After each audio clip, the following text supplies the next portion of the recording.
On the back side is where you insert the battery, 1-button battery for the remote. When the battery is installed, you will see a flash on the front.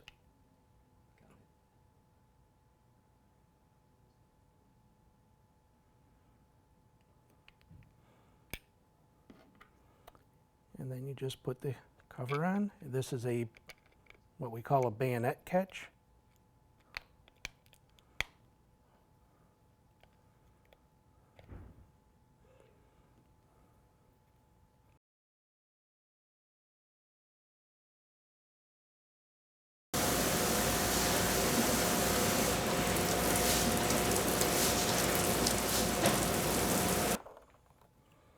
Remove the cover, and you can see on the inside it shows you which direction to install the batteries.